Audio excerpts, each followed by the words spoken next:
C'est toujours un plaisir pour nous de vous retrouver sur notre plateforme Fenêtre sur la Bible. Je dis assez 16e vidéo, nous, 16e émission, nous. Et nous saluons fraternellement, chaleureusement, et nous comptons de ce que nous avons le privilège de rentrer chez vous et de passer un petit temps avec vous, juste pour ouvrir une fenêtre sur la parole de Dieu, sur la Bible, comme nous le faisions depuis tantôt, plus de 2 mois, je dirais. Donc, c'est 16e émission Fenêtre sur la Bible. Nous voulons croire que, aux mêmes qui abonnent, aux mêmes qui suivent l'émission ça, chaque semaine, eh bien, ils sont source d'information, d'éducation biblique pour eux, ils sont source d'exhortation pour eux également, en source d'encouragement et de raffermissement de votre foi. Parce que c'est ça que, dans Fenêtre sur la Bible, que nous espérons que émission ça a pour offrir. C'est en source d'exhortation, en source d'encouragement, de raffermissement de votre foi et de rapprochement de Dieu et de beaucoup plus de foi et de confiance dans la parole de Dieu. C'est ça, Fenêtre sur la Bible. C'est ça que nous voulons accomplir à travers cette émission. Cependant, nous apprécions, nous apprécions en pile si que vous avez abonné, partagé fenêtre là avec Zamio et toujours penser avec lui comme une façon qu'on est capable d'utiliser pour évangéliser, pour partager la bonne nouvelle de l'évangile avec vos amis, vos camarades, vos proches et peut-être également vos bons cap travail, même collègues de travail, côté que oui. Donc, 16e émission, lit dans l'air là, et nous allons adresser un mot de prière au Seigneur pour être capable de demander mon Dieu pour prendre la direction de ces 30 minutes que nous allons passer dans l'étude de la parole de Dieu. Dieu d'amour, Dieu de miséricorde, Dieu de grâce, Dieu de bonté, toute gloire, tout honneur est à toi, Seigneur. Tout au mérité louange nous, au mérité adoration nous, au mérité, Seigneur, praise nous. Et chaque fois que nous avons l'opportunité, nous ne pouvons pas jamais suspendre louer non, parce que tu es bon, tu es fidèle, tu es son bon Dieu qui rempli de compassion, son bon Dieu qui rempli de miséricorde, et lent à la colère, ou plein de bonté. Donc nous bénissons pour toutes caractéristiques, parce que tu es amour. Eh bien Seigneur, je dis encore dans la fenêtre sur la Bible, nous venons là sur la plateforme pour nous capables de causer sous la parole de Dieu, côté mettez dans la bouche nous, pour nous partager avec les autres. Nous demandons que l'Esprit Saint capable d'éclairer nous, que l'Esprit Saint capable avec serviteurs qui va parler et avec tout serviteur avec servant qui va une chance pour capable tendre que ça qui va le partager est capable une source de bénédiction pour nous, une source d'exhortation, une source de réconfort et d'affermissement de leur foi.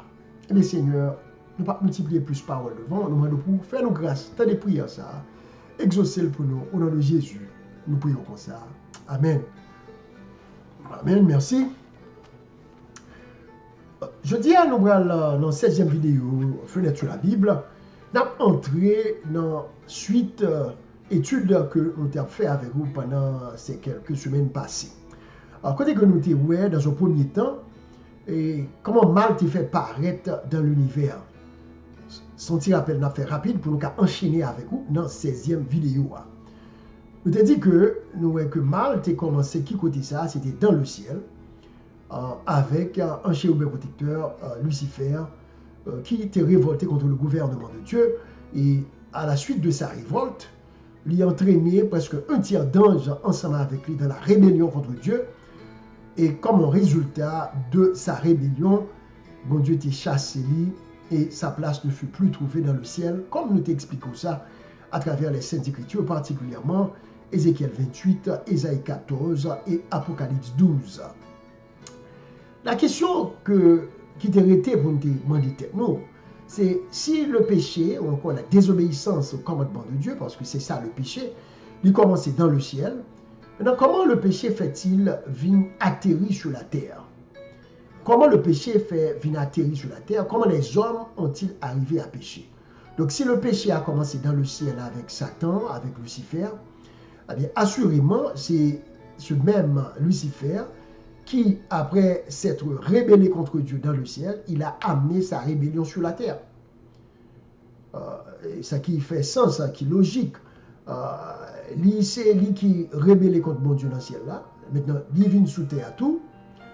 Eh bien, il vient porter la rébellion du ciel sur la terre. Il vient porter les hommes à douter de la parole de Dieu, les hommes à challenge, à défier l'autorité de Dieu, et ainsi porter à désobéir avec toutes conséquences que désobéissance la guerre. Je vais passer, nous disons que comment que bon Dieu t'a créé le ciel et la terre, comme dit Genèse 1er, verset 1er, au commencement, Dieu créa les cieux et la terre. Et la Bible dit que, bon Dieu, ouais, que toute ça t'est fait, t'est bon. Jusqu'au jour où Dieu créa, vrai, l'homme et la femme à sa ressemblance, suivant son image, et il les plaça dans un jardin appelé le jardin d'Éden. Ce jardin-là, bon Dieu t'a demandé les hommes pour être capables de cultiver, pour garder, pour protéger. Et bon Dieu t'a pas l'ordre pour te multiplier, fructifier, pour te remplir la terre, pour te faire petite, en pile petite, et pour être capable de remplir la terre là, et puis garder. Nous dit que bon Dieu t'a nommé comme des gérants de la terre, et particulièrement du jardin d'Éden, jardin dans lequel Dieu les avait placés pour leur bonheur, pour leur émancipation. Et jusqu'à ce point, tout ça, bon Dieu t'a fait, t'es très bon. Ensuite, il faut se rappeler que bon Dieu t'a baillé en l'ordre à nos premiers parents. Il t'a dit que lui placer, c'est ça, le fruit défendu. Bon Dieu t'a placé en arbre, c'est l'arbre de la connaissance du bien et du mal, au milieu du jardin.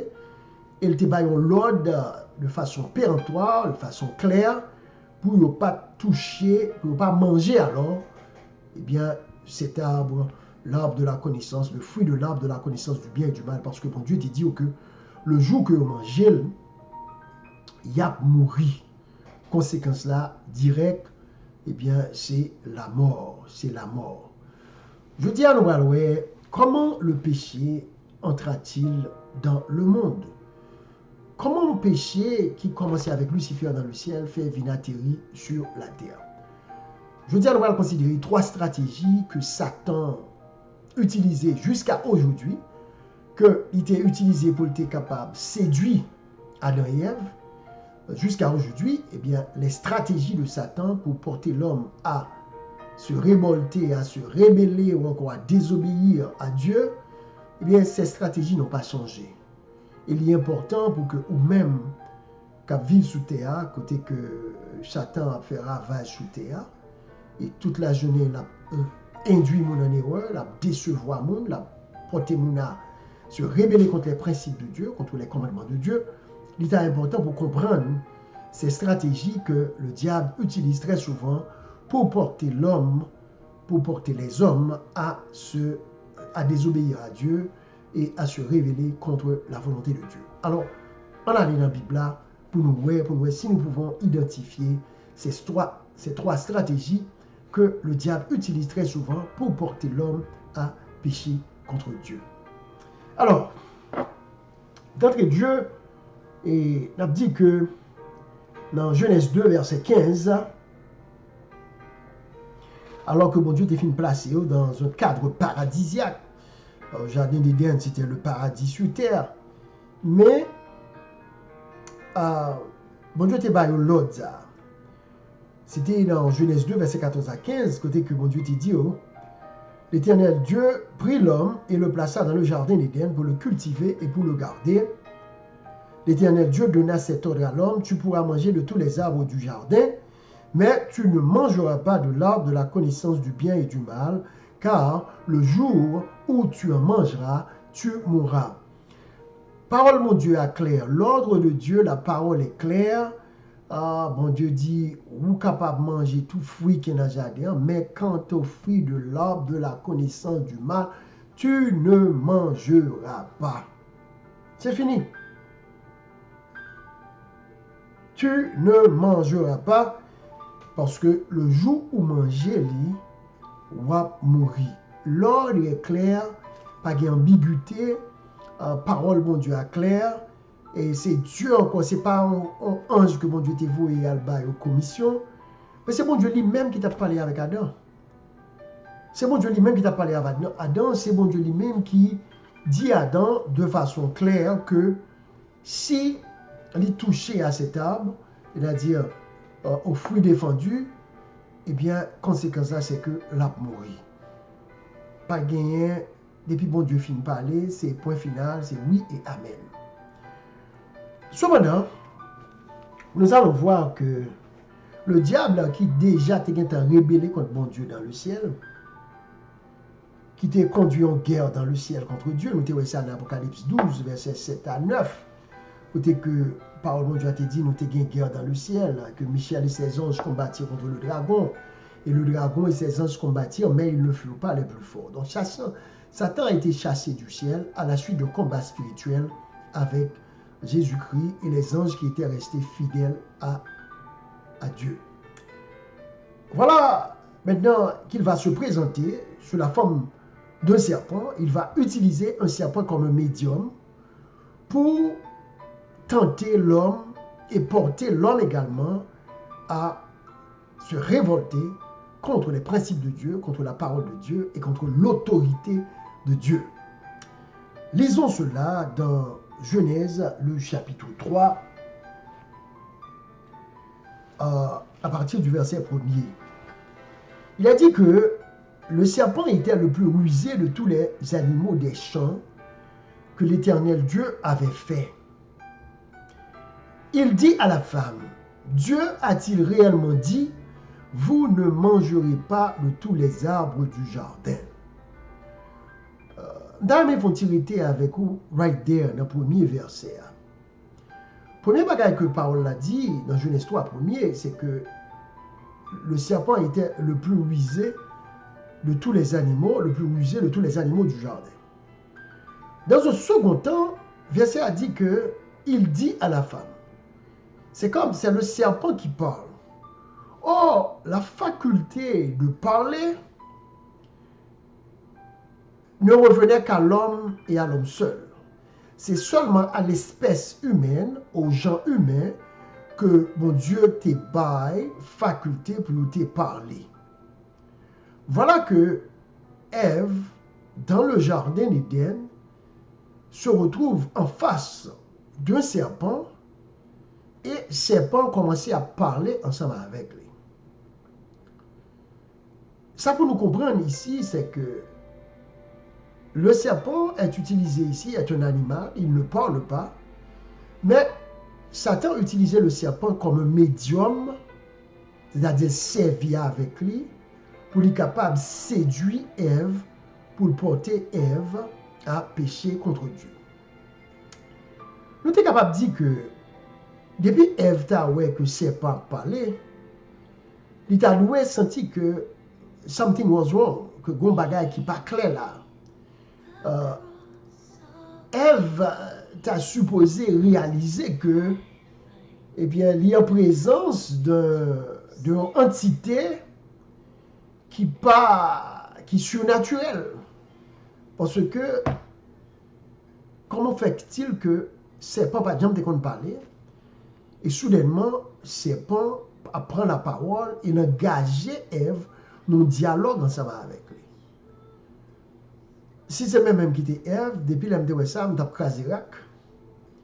M't'a chercher côté me cacher parce que m't'a senti que mon bagage qui pas normal.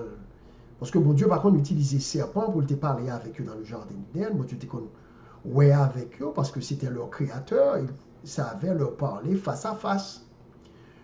Dieu n'avait pas besoin de médium à la suite de la création de nos premiers parents pour être capable d'interact avec eux. Et nous allons voir ça puis devant.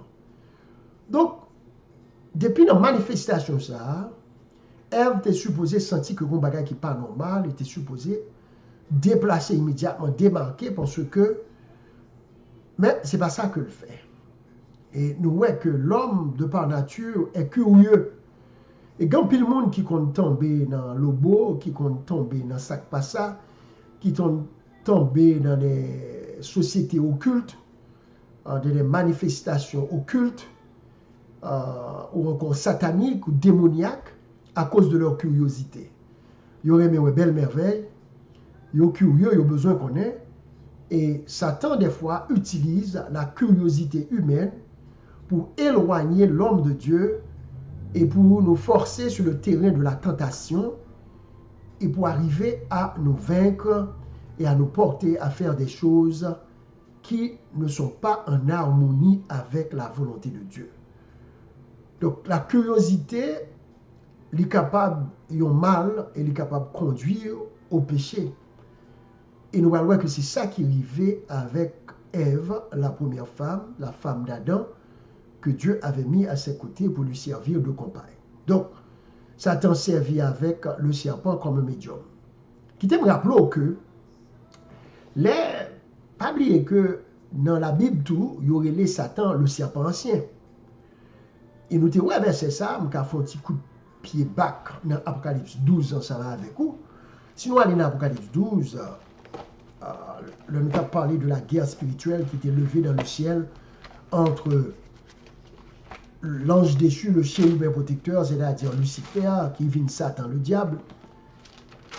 Ou voit que dans Apocalypse 12, il y aurait tout le serpent ancien. Parce que nous n'avons pas oublié ça. Et Apocalypse 12, verset 9, toujours invité pour râler Bibou dans la fenêtre sur la Bible. Par exemple, venir dans la fenêtre là, c'est qu'on pas de Bible dans le pour capable vérifier ça que nous avons étudié ensemble avec vous. Il dit que, Apocalypse 12, verset 9, et il fut précipité le grand dragon, le serpent ancien, appelé le diable et Satan, celui qui séduit toute la terre. D'accord?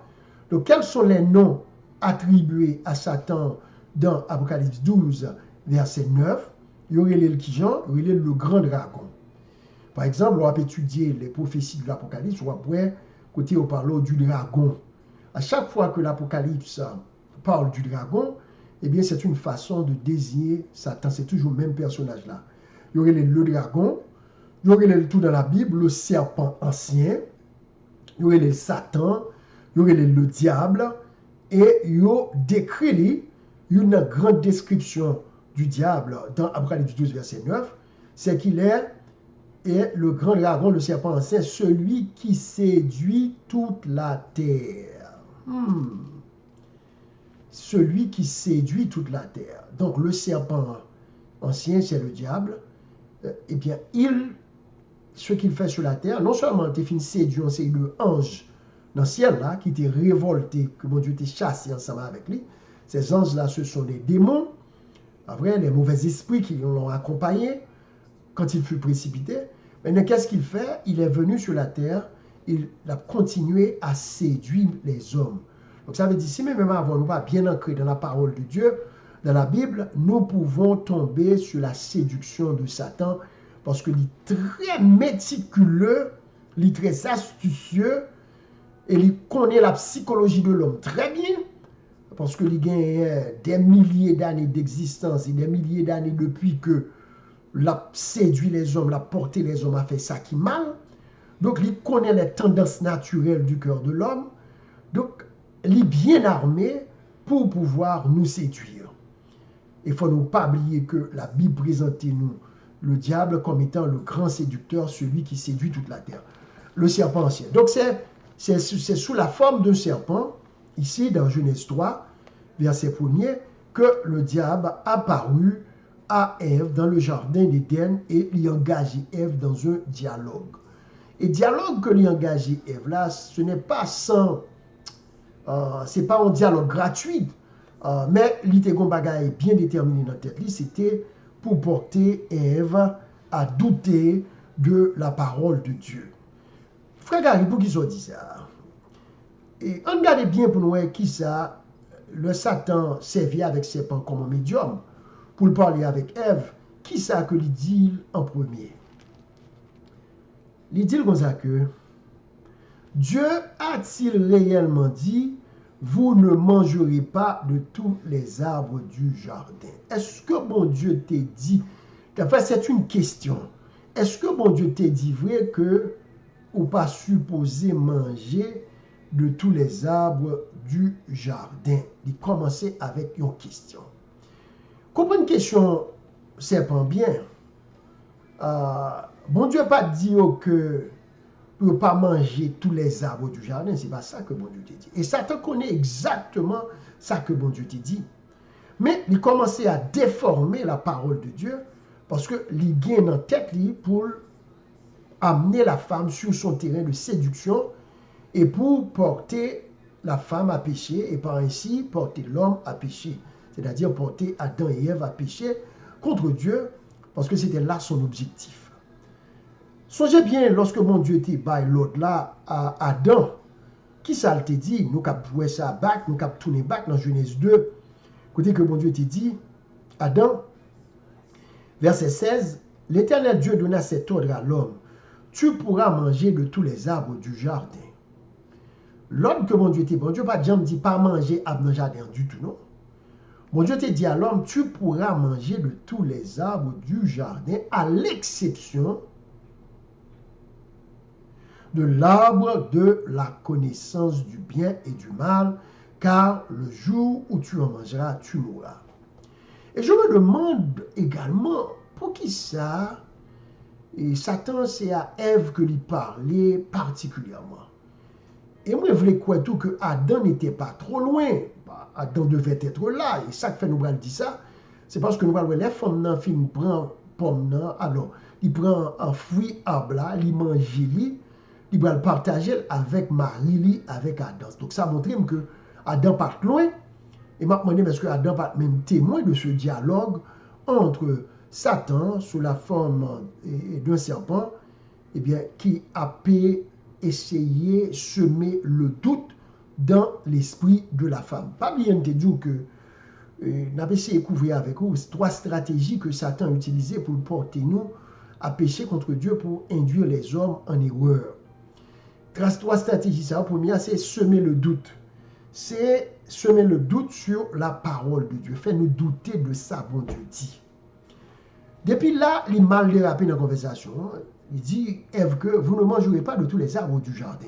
Mais la femme répondit au serpent, nous mangeons du fruit des arbres du jardin. Oui, bon Dieu quitte nous manger fruit arbre qui est dans le jardin. Hein? Mais, verset 3, il y a un mais là, c'est-à-dire qu'il y a une exception. Mais, quant au fruit de l'arbre qui est au milieu du jardin, Dieu a dit, vous n'en mangerez point et vous n'y toucherez point de peur que vous ne mouriez. Ici aussi, alors que Ève va reprendre exactement l'ordre qu'ils avaient reçu de Dieu, mais lui twisté, il a un petit twist là-dedans, parce que Ève dit que bon Dieu t'a dit que vous pas doit toucher. Maintenant, lors de verset 16, Genèse 2, bon Dieu pas jamais dit au piga toucher. Bon Dieu dit au piga manger, c'est ça seulement bon Dieu t'a dit. Mais là, Ève, dans le dialogue avec Satan, non seulement Satan déformé ça bon Dieu t'a dit, mais Ève tout, non sens, il déformé parole bon Dieu à tout, parce qu'il dit que bon Dieu dit, vous n'y toucherez point. Alors que ce n'est pas ça que mon Dieu t'a dit. Mon Dieu t'a dit, vous ne mangerez point du fruit au milieu de l'arbre du jardin, du fruit de la connaissance du bien et du mal. Donc, première stratégie que Satan utilise, frères et sœurs, c'est de nous porter à questionner la parole de Dieu. Voyez bien ce qu'il a dit ici. Dieu a-t-il réellement dit? Ok? Depuis, les bons Dieu fin dit au bagage, frère Maxime, c'est oui et amen. Nous devons prendre la parole de Dieu pour ce qu'elle est comme étant la parole de Dieu. Et si nous prenons comme la parole de Dieu, donc nous devons l'accepter en tant que telle. Depuis pour commencer par parole, mon Dieu, commencer par Bible, commencer par des bagages, surtout des choses que mon Dieu exprime de façon claire. Des bagages que mon Dieu dit nous qui pas gagne et m'était capable de dire ambiguïté là-dedans, pas gagne bagage là pour pas comprendre parce que parole là claire. Ou pas gagne doit manger, ou manger toute bagage qui dans le jardin, mais pas ça, le jour manger doit mourir. Ça n'a pas de confusion là. Satan même dit, est-ce que c'est vrai, mon Dieu t'a dit ça? Et quand il y a monde, frères et sœurs, qui tombent dans l'erreur, lorsque, et malheureusement des fois des chrétiens de bonne foi, des gens qui sont sincères. Mais le fait qu'il y a questionné bon Dieu, il a questionné la parole bon Dieu, hein, eh bien, à force de questionner la parole de Dieu, il a commencé à douter de la parole de Dieu. Et immédiatement, il a commencé à douter, donc il a commencé à interpréter la parole là, de façon par eux. Il a commencé à interpréter la parole là, de façon qui fait sens pour eux, dans ça, il quoi, dans ça, il voulait faire. Et puis, il a perdu l'essence, le fond de ce que Dieu a voulu dire. Et quand pile monde qui tombé dans l'erreur à cause de ça, à cause qu'il a pris parole mon Dieu, il a viré, il a ajouté, il a retranché, il a twisté. Depuis cette attitude ça nous gagnons, nous pas voulons prendre parole là pour Jean bon Dieu banon là pour ça que lié a, grand pile chance pour l'ennemi lui-même glisser dans le raisonnement nous et pour nous porter à douter de la parole de Dieu ou peut-être à minimiser l'importance de la parole de Dieu et à ne pas suivre les recommandations divines. Et ceci, c'est toujours pour notre malheur. C'est toujours pour notre malheur. Donc, il faut faire un pile attention pour ne pas tomber dans le piège ça. C'est-à-dire, quand la parole de Dieu est présentée, quand la parole de Dieu est prêchée, est-ce que tu la reçois pour ce qu'elle est comme étant la parole de Dieu qui s'adresse à toi, particulièrement d'une façon personnelle, d'une façon individuelle. En plus, des fois, aller appeler la Bible, il a toujours sa Bible a dit pour l'autre monde. Il a toujours ah mon Dieu, pas là avec autour. Ah, oh, mon pasteur, mettez bouillot. C'est comme si l'évangile est fait pour les autres. C'est pour l'autre monde, parole l'a dit, mais il ne va pas recevoir comme étant un message personnel, un message individuel que Dieu veut les lancer, veut partager avec eux. Donc, Ève mettait sur un mauvais terrain, il commençait à entertainer nos conversations avec Satan. Nous n'avons rien pour nous entertainer avec Satan, nous n'avons qu'un dialogue pour nous faire avec mauvais esprit. Et nous n'avons rien pour nous attendre Satan qui a porté nous à douter, à questionner la parole de Dieu. Lorsque la parole de Dieu est claire, nous devons la prendre pour ce qu'elle est comme étant la parole de Dieu, comme étant la parole de Dieu. Donc c'est comme ça que le mal va entrer dans le monde. Aujourd'hui, nous voyons que l'archéologie, qui c'est une sorte de discipline qui a étudié l'histoire à travers les découvertes que vous faites, les découvertes archéologiques, pour être capable de comprendre les sociétés passées. Eh bien, en pile fois, science, archéologie, il n'a pas aidé le christianisme. Des fois, monsieur, il y a des bagages que vous découvrez, que vous interprétez de façon par eux, qui compte certaines fois jeter le doute sur l'authenticité de la parole de Dieu, qui compte porter un pile monde à douter. Des fois, la science l'entoure, on a certains de ces aspects capables de porter les hommes à douter de la véracité, de l'authenticité de la parole de Dieu. Et c'est un bagage que Satan prend plaisir là-dedans à chaque fois que l'homme est dans une situation où il doute de l'authenticité, de la véracité de la parole de Dieu, à chaque fois que l'homme a tendance à retrancher dans la parole de Dieu, ou bien pour l'ajouter bagaille pâle, pour le balayer sens que livrer, qui fait plaisir à lui-même et qui a accompli les desseins de l'ennemi de nos âmes. Nous voyons que dans Jean 17, verset 17, Jésus a prié, il dit papa que sanctifie-les par ta parole, car ta parole est la vérité. Amis, nous pas de droit à paix. Et parole, mon Dieu, nous supposons prendre comme étant la vérité. Ça, c'est Jésus-Christ lui-même qui l'a déclaré dans Jean 17, verset 17. Il dit que parole est là pour sanctifier nous. Parole, mon Dieu, nous là pour les rendre nous saints. C'est ça qu'il veut. Sanctifier signifie rendre saints. Pas vrai? Pour nous sanctifier. Et Jésus a prié le Père pour que Papa, mon Dieu, capable de sanctifier nous par la parole. Parce que Jésus dit car ta parole est la vérité. Donc, nous ne pas devons dévier de ce que Dieu nous a donné. À chaque fois que nous essayons de dévier de ce que Dieu nous a donné, de ce que la Bible nous a révélé, eh bien, nous encourons le risque de nous retrouver sur le terrain de Satan pour que manipule nous, pour que il décevoir nous. Nous j'aime de verser ça avec nous dans les épisodes passés, côté que, et moi c'est dans Deutéronome, côté que dit que les choses cachées sont à Dieu, mais les choses révélées sont aux hommes. Donc nous devons accepter nos limites. Il y a des choses qui sont révélées. Les choses qui sont révélées sont à nous. Et bon Dieu révélé enough, assez de vérité à nous-mêmes pour que nous soyons capables de sauver. Quelque chose bon Dieu pas expliquer nous, pas bah nous, c'est parce que il juge bon dans sagesse que pas nécessaire pour nous connaître. Et des fois, les n'a cherché connaître trop, n'a fouillé zone dans calalou, eh bien, Satan lui-même, le diable lui-même, l'a venu avec réponse pour nous, l'a venu avec soi-disant la bas nos connaissances, et c'est là un piège côté que très souvent nous tombons dans ces astuces, nous tombons pour ces subterfuges, nous tombons dans ces filets. Alors, si nous allons plus loin, si nous essayons d'aller plus loin, nous avons regardé pour nous dans Jacques 1er, verset 6 à 8, Jacques bat un avertissement. Alors que Jésus dit que nous supposons recevoir la parole comme étant la parole de Dieu, et parole là, c'est vérité que lié. Non, Jacques aussi, mettez-nous en garde contre le doute, et pour ne pas douter de la parole de Dieu. Le doute est un danger, et là, difficile pour nous plaire à Dieu si nous avons douté, si nous avons douter de la parole de Dieu. On nous regarde qui ça Jacques dit nous dans Jacques 1er, verset 6 à 8. Il est important pour nous considérer verset 6 à 8. Il dit que Jacques 1er, verset 6 à 8, mais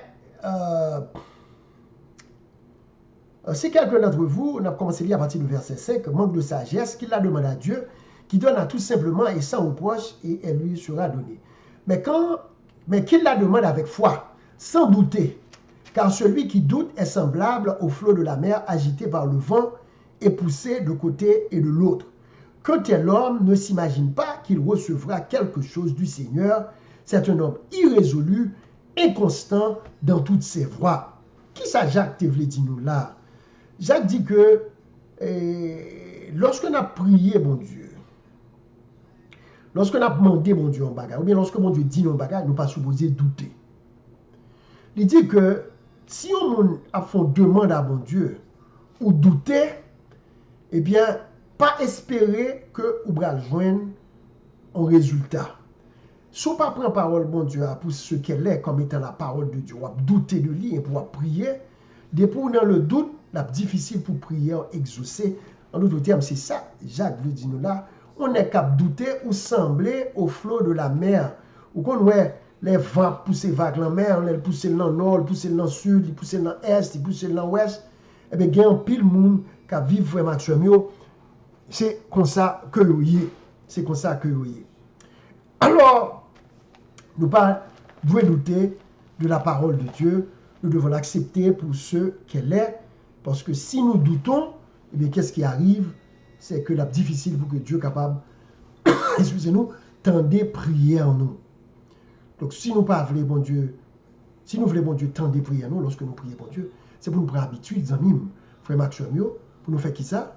Eh bien, c'est pour nous faire foi, c'est pour nous prendre comme étant la vérité. Parce que des fois, bon Dieu, pas tendez prier nous, c'est à cause du doute. Eh bien, nous voyons comment que Satan commençait à insérer le doute dans le cœur de Ève, dans le dialogue, dans le rencontre que nous avons ensemble avec lui sur la parole de Dieu. Donc, l'heure est arrivée pour nous. Nous n'avons pas obligé de camper là parce que nous voulons respecter l'heure. D'ailleurs, nous avons pris 3 minutes en plus, là, sur l'heure que nous étions supposés prendre. Mais immédiatement, dans la 17e vidéo, nous allons continuer ensemble avec vous pour voir le déroulement de l'histoire. Comment que non seulement Ève va le péché, à cause que il quittait Satan, commençait à faire douter de la parole de Dieu, mais Adam va le péché tout. Et nous allons voir les conséquences malheureuses de leur désobéissance. Donc, nous coupons tête nous pour une dernière prière. Céleste Père, merci pour la lumière que tu nous as apportée aujourd'hui dans Fenêtre sur la Bible. Seigneur, nous demandons à cette simplicité.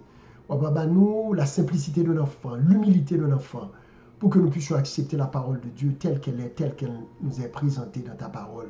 Et non seulement pour l'accepter, mais également pour l'accepter comme étant la vérité, également comme ayant autorité sur notre vie, pour nous apprendre tout à la mettre en pratique chaque jour de notre vie. Seigneur, tes prières nous, on va bénir nous chaque sans exception, jusqu'à ce que nous soyons capables de rencontrer encore la prochaine fois. Au nom de Jésus, nous prions comme ça. Amen. Amen. Donc, amis, c'était un grand plaisir encore pour nous. Nous disons merci pour votre écoute. Pas oublier, partagez, abonnez, cliquez sur le lien de façon que chaque fois que nous sortions vidéo, on est capable de venir directement. En attendant que nous rencontrions encore, que la paix de Dieu soit avec vous, et puis continuez à étudier la Bible, et bon Dieu, pas manquer béni pour ça. Bon Dieu béni. Amen.